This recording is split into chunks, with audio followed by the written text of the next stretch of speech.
So hello mga kulichap, isang magandang umaga po sa ating lahat. Ayan po si Shane, galing po siya sa Cub Scout activity nila kanina.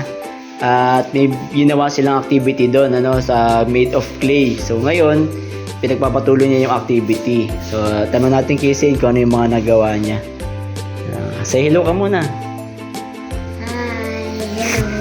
Ayan, so ito yung mga nagawa niya. O, pakita mo kung ano yung ginawa mo. Ito yung snowman. Gusto mo niya, snowman.